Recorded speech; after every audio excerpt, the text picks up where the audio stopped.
Neste bloco, nós vamos conversar sobre um tema extremamente cobrado em provas: os direitos e deveres individuais e coletivos. Vamos iniciar pelo caput do artigo 5º, que diz que todos são iguais perante a lei, sem distinção de qualquer tipo. Esse é o que chamamos de igualdade formal. Em outras palavras, a lei precisa tratar todo mundo de maneira igual, sem dar jeitinhos ou privilégios.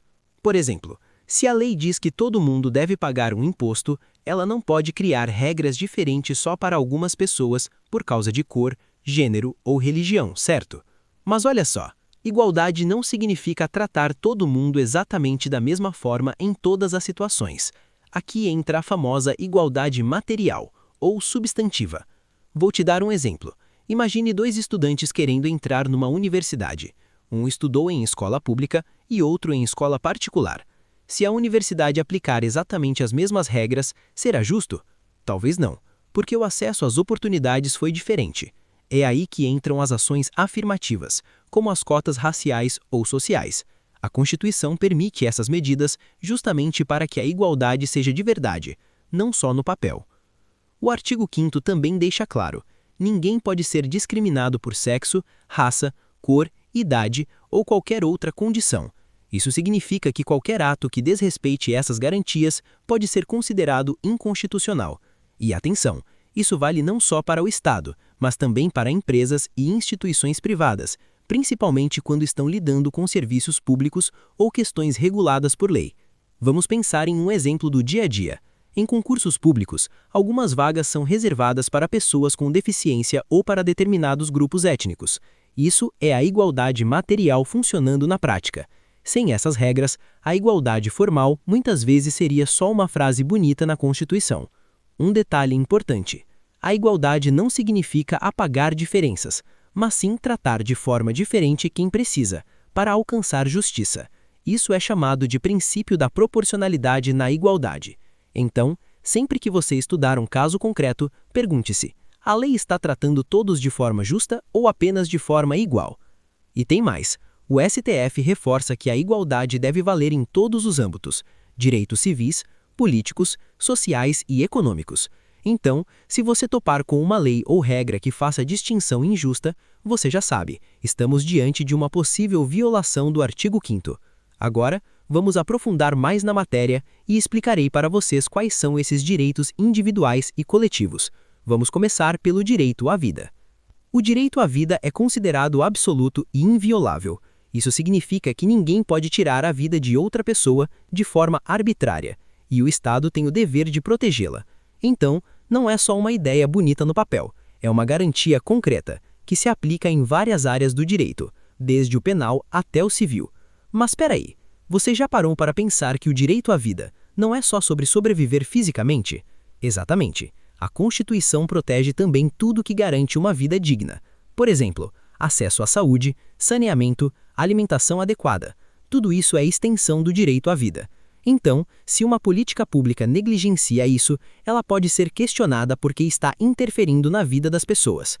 Outro ponto importante: a vida deve ser protegida desde a concepção, conforme interpretação do STF.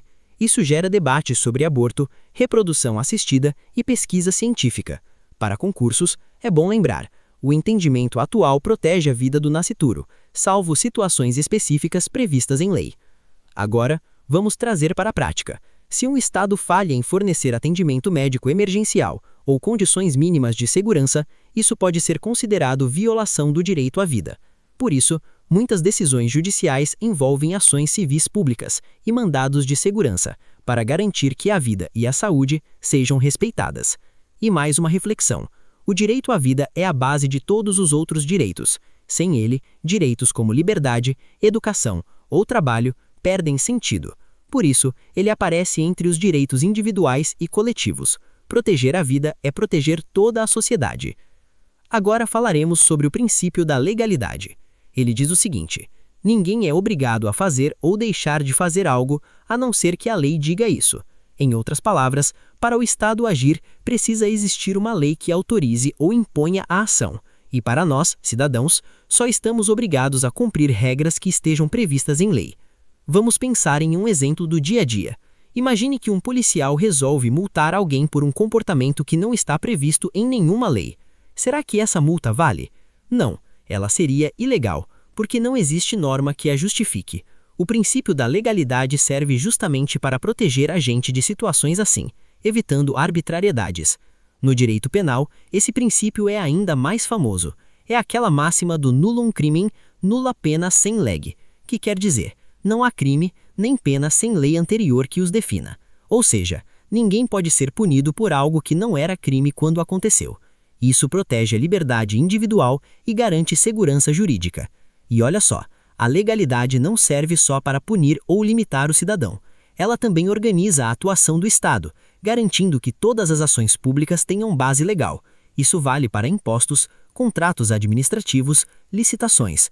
Tudo precisa estar respaldado por lei. Agora uma perguntinha para vocês. Já pararam para pensar como seria se o governo pudesse agir sem nenhuma lei? Imagina o poder enorme e totalmente arbitrário que isso daria. Por isso, o princípio da legalidade é a base da democracia e do Estado de Direito.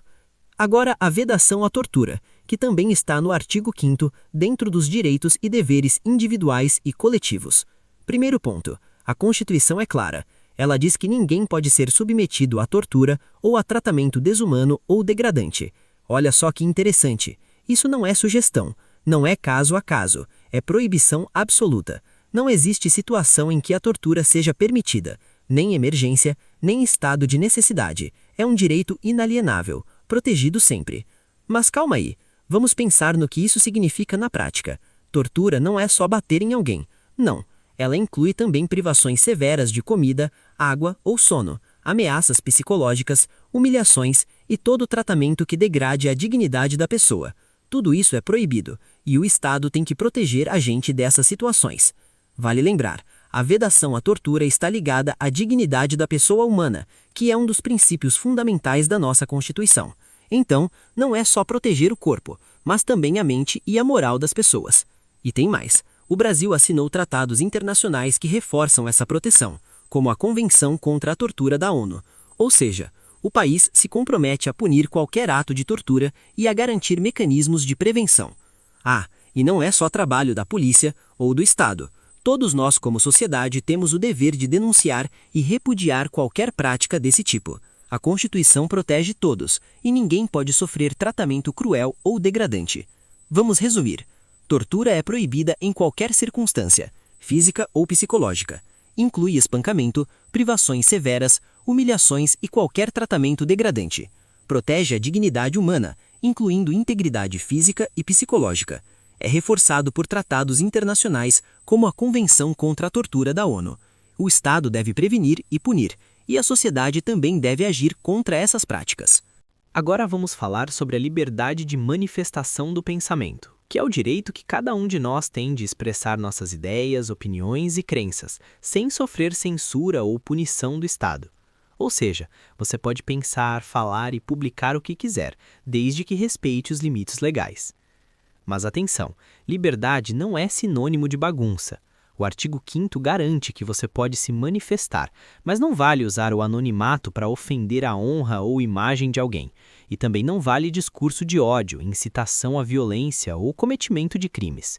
Ou seja, o direito é amplo, mas tem limites, que existem para proteger outras pessoas e a própria democracia. Vamos pensar em exemplos do dia a dia. Você posta a sua opinião nas redes sociais sobre política, escreve um artigo ou participa de um debate na universidade. Isso é exercício da liberdade de manifestação do pensamento. Agora, se alguém usa essas plataformas para difamar, xingar ou ameaçar pessoas, aí entra a lei, porque nenhum direito é absoluto. Outro ponto importante, essa liberdade também garante a liberdade de imprensa, porque jornalistas e veículos de comunicação precisam poder investigar, criticar e informar sem sofrer censura do governo. Por isso, a Constituição protege tanto a imprensa no Brasil. Para resumir, liberdade de manifestação do pensamento, direito de expressar ideias, opiniões e crenças. Não é absoluto, deve respeitar honra, imagem, ordem pública e normas penais. Garante a liberdade de imprensa. Exemplo cotidiano, postagens nas redes sociais, artigos, debates acadêmicos. Bora para o próximo tema, preparado? Claro que sim, sei que está. Agora falaremos sobre direito de resposta e liberdade religiosa.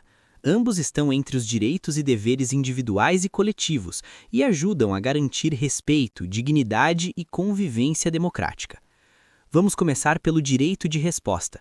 Ele garante que se alguém se sentir ofendido ou difamado por notícias ou informações na imprensa, essa pessoa tem o direito de responder e esclarecer sua versão dos fatos.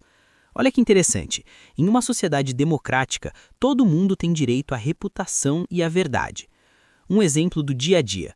Imagine que um jornal publicou algo incorreto sobre você ou alguém que você representa. A Constituição garante que você possa pedir espaço para se manifestar e corrigir a informação. Mas atenção, o direito de resposta deve ser proporcional à ofensa e seguir regras legais. Não é uma licença para atacar quem publicou a matéria, tá? Agora vamos para a liberdade religiosa. O artigo 5º garante que ninguém é obrigado a seguir ou deixar de seguir uma religião e que todos podem praticar suas crenças livremente. Esse direito protege a diversidade e o pluralismo, que são fundamentais numa sociedade democrática. Exemplos práticos: participar de cultos, reuniões de grupos de fé, festas religiosas, usar símbolos de fé em espaços públicos, tudo isso é protegido, desde que respeite os direitos de terceiros e a ordem pública. Outro ponto importante, a liberdade religiosa também impede qualquer tipo de discriminação por crença. Por exemplo, você não pode ser prejudicado no trabalho ou em concursos por causa da sua religião, e o Estado não pode favorecer uma crença em detrimento de outra. Agora vamos aprofundar um pouco nos direitos de resposta e a liberdade religiosa, trazendo exemplos que podem aparecer em concursos e decisões importantes do STF. Começando pelo direito de resposta. Em provas de concurso, uma questão clássica é diferenciar direito de resposta e indenização. Olha só, o direito de resposta é imediato, proporcional à ofensa e serve para corrigir a informação. Já a indenização serve para reparar o dano, mas não corrige a notícia publicada. Então, se aparecer uma questão dizendo que alguém só pode processar sem direito de resposta, cuidado, a Constituição garante resposta proporcional antes de qualquer indenização. E tem mais, o STF já decidiu que o direito de resposta vale também para notícias publicadas na internet e redes sociais, desde que seja possível identificar o veículo ou autor responsável. Ou seja, não é só jornal impresso ou TV, o mundo digital também está protegido. Agora vamos para a liberdade religiosa. Uma questão frequente de concurso é a diferença entre liberdade religiosa e laicidade do Estado. A Constituição garante que o Estado seja laico, ou seja, não pode favorecer nenhuma religião, mas também não pode impedir ninguém de praticar sua fé. O STF já decidiu que símbolos religiosos em espaços públicos, como nesépios ou crucifixos, podem aparecer desde que respeitem a diversidade e a liberdade de todos. Mais um ponto importante, a liberdade religiosa também impede qualquer tipo de discriminação por crença. Por exemplo, você não pode ser prejudicado no trabalho ou em concursos por causa da sua religião, e o Estado não pode favorecer uma crença em detrimento de outra. Agora vamos falar de dois direitos que são muito importantes e que na prática estão sempre em equilíbrio: a liberdade de expressão e a inviolabilidade da intimidade, vida privada e da honra. Iniciaremos pela liberdade de expressão. Esse direito garante que todo mundo possa manifestar ideias, opiniões e pensamentos sem censura do Estado. É essencial para a democracia, porque permite debate, crítica e participação na vida pública. Mas atenção, liberdade de expressão não é absoluta. Ela encontra limites quando entra em conflito com a honra, imagem ou privacidade de outras pessoas. Por exemplo, você pode criticar uma decisão política, mas não pode difamar, caluniar ou injuriar alguém. Ou seja, o direito de se expressar não pode destruir a reputação de terceiros. Agora vamos falar da inviolabilidade da intimidade, vida privada e da honra. Esse direito protege que ninguém seja exposto, difamado ou constrangido sem motivo. Inclui tudo que é pessoal: conversas privadas, dados pessoais, vida familiar, fotos e informações que não devem ser compartilhadas sem consentimento. Na prática, a Constituição garante que você possa se defender caso alguém viole sua privacidade ou ofenda sua honra. Por exemplo, se uma notícia falsa for publicada sobre você ou suas informações pessoais forem divulgadas sem consentimento, o direito te protege com resposta, reparação e sigilo. Um ponto importante é que liberdade de expressão e inviolabilidade da intimidade coexistem, ou seja, quando alguém exerce sua liberdade de expressão, precisa respeitar os limites da honra e da privacidade de outros. Esse equilíbrio é fundamental para garantir uma sociedade democrática e justa. Para resumir, liberdade de expressão, direito de expressar opiniões, ideias e pensamentos. Não é absoluta, deve respeitar honra, imagem e privacidade de terceiros. Inviolabilidade da intimidade, vida privada e da honra protege informações pessoais, conversas, fotos e reputação. Ambos os direitos coexistem e precisam de equilíbrio. O tema agora é inviolabilidade de domicílio. Esse tema é essencial, tanto para concursos quanto para a vida prática, porque envolve algo que todos nós valorizamos, nosso lar. Então, o que significa isso? Basicamente, a Constituição garante que ninguém pode entrar na sua casa sem a sua permissão. A nossa casa é considerada um espaço sagrado e o Estado só pode interferir em situações bem específicas previstas em lei. Por exemplo, ninguém pode invadir sua casa só por curiosidade ou suspeita sem provas. Para entrar no seu domicílio, é necessário seu consentimento ou um mandado judicial, com algumas exceções. Flagrante delito, quando alguém está cometendo um crime dentro da residência, desastre ou perigo eminente, como um incêndio, desabamento ou qualquer situação de risco à vida. Vamos pensar em exemplos do dia a dia. A polícia não pode simplesmente entrar na sua casa sem um mandado judicial, mesmo que suspeite de algo. Se houver um incêndio, os bombeiros podem entrar para salvar vidas. Se alguém estiver cometendo um crime dentro do domicílio, a polícia pode agir imediatamente. Outro ponto importante, o conceito de domicílio não é só a casa que você mora. Inclui qualquer lugar onde você tenha residência fixa, apartamento, quarto alugado, qualquer espaço que você habite e que mereça máxima proteção. E aqui encerramos o bloco 1 sobre direitos e deveres individuais e coletivos. Até o próximo bloco. Se gostou, se inscreva no canal e curta o vídeo.